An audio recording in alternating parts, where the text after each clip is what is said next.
Hi hello guys, ಎಲ್ಲರಿಗೆ ನಮಸ್ಕಾರ. ನಾನು ನಿಮ್ಮ ಉತ್ತರ ಕರ್ನಾಟಕದ ಮನೆ ಮಗ ಮಾಡುವ ನಮಸ್ಕಾರಗಳು. ಇವತ್ತು ನಾವು ನಮ್ಮ ಚಾನಲ್ನಾಗ ಫಸ್ಟ್ ಕ್ಲಾಸಾಗಿ ಕೊಬ್ಬರಿ ಚಟ್ನಿ ಮಾಡತ್ತೀವಿ. ಕೊಬ್ಬರಿ ಚಟ್ನಿ ಹೇಗೆ ಮಾಡೋದತ್ತೆ ಬರೀ ತೋರಿಸ್ತೀನಿ.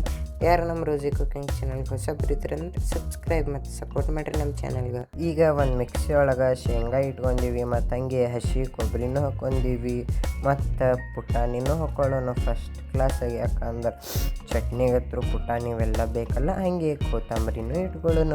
ಹಾಗೆ ಬಾಳೆಹಣ್ಣು ಬೇಡ, 3 ಮೆಣಸಿನ್ಕಾಯಿ ಇಟ್ಕೊಳ್ಳೋಣ, ಮತ್ತು ಸ್ವಲ್ಪ ಬೆಳ್ಳುಳ್ಳಿನೂ ಸೇರಿಸ್ಕೊಳ್ಳೋಣ. ಹಾಗೆ ಒಂದು ಸ್ವಲ್ಪ ಕರಿಬೇವನ್ನು ಸೇರಿಸ್ಕೊಳ್ಳೋಣ, ಮತ್ತು ರುಚಿಯ ತಕ್ಕಟ್ಟು ಉಪ್ಪು, ಮತ್ತು ಒಂದು ಸ್ವಲ್ಪ ಜೀರಿಗೆ ಹಾಕೋಬೇಕು. ಬರ್ರಿ ಇದೆಲ್ಲ ಪೇಸ್ಟ್ ಮಾಡ್ಕೊಳ್ಳೋಣ. ಈಗ ನೋಡ್ರಿ ಅಷ್ಟು ಚಂದ ಚಟ್ನಿ ಆಗೈತಿ. ಈಗ ಇದು ಚಟ್ನಿಗೆ ಒಗ್ಗರಣೆ ಮಾಡ್ಕೊಳ್ಳೋಣ. ಬರ್ರಿ ತೋರಿಸ್ತೀನಿ ಒಗ್ಗರಣೆ ಹೆಂಗೆ ಮಾಡ್ಕೊಳ್ಳೋದತ್ತ.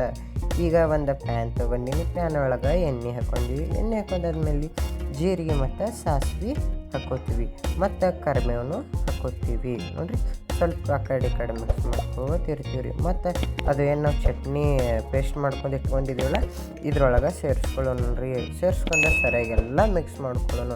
ಯಾಕಂದ್ರೆ ಚಟ್ನಿ ಒಗ್ಗರಣೆ ಹತ್ರ ಕೊಡಲೇಬೇಕು. ಇದು ಹತ್ರ ಎಲ್ಲರಿಗೆ ಗೊತ್ತಾ, ಸ್ಮೆಲ್ ಹತ್ರ ಮಸ್ತ್ ಬರತೈತಿ. ಮಣ್ಣಗಂಡು ನಮ್ಮ ಉತ್ತರ ಕರ್ನಾಟಕದ ನಾಷ್ಟ ನೋಡ್ರಿ ಎಷ್ಟು ಚಂದ ಚಟ್ನಿ ಆಗೈತಿ. ಈಗ ಮೇಲೆ ಒಂದು ಸ್ವಲ್ಪ ಸಕ್ಕರೆ ಹಾಕ್ಕೊಳ್ಳೋಣ. ಯಾಕಂದ್ರೆ ಖಾರ ಆಗಿರ್ತೈತಲ್ಲ, ಅದಕ್ಕೆ ಒಂದು ಸ್ವಲ್ಪ ಸಕ್ಕರೆ ಹಾಕೊಳ್ಳೋರು ಸಕ್ಕರೆನೂ ಹಾಕೋಬೋದು, ಇಲ್ಲಾಂದ್ರೆ ನಡಿತೈತಿ. ಈಗ ಮೇಲೆ ಒಂದು ಸ್ವಲ್ಪ ಕೊತ್ತಂಬರಿ ಹಾಕ್ಕೊಳ್ಳೋಣ. ಕೊತ್ತಂಬರಿ ಹಾಕೊಂಡ ಸರಿಯಾಗಿ ಎಲ್ಲ ಮಿಕ್ಸ್ ಮಾಡ್ಕೊಳ್ಳೋಣ. ನೋಡ್ರಿ ಫೈನಲಿ ನಮ್ಮದು ಕೊಬ್ಬರಿ ಚಟ್ನಿ ರೆಡಿ ಆಗೈತಿ. ಹಾಗೆ ನಮ್ದು ಇದು ವಿಡಿಯೋ ನಿಮ್ಗೆ ಇಷ್ಟ ಆಗಿತ್ತು ಅಂದ್ರೆ ಫ್ಯಾಮಿಲಿ ಫ್ರೆಂಡ್ಸಿಗೆಲ್ಲ ಶೇರ್ ಮಾಡಿರಿ.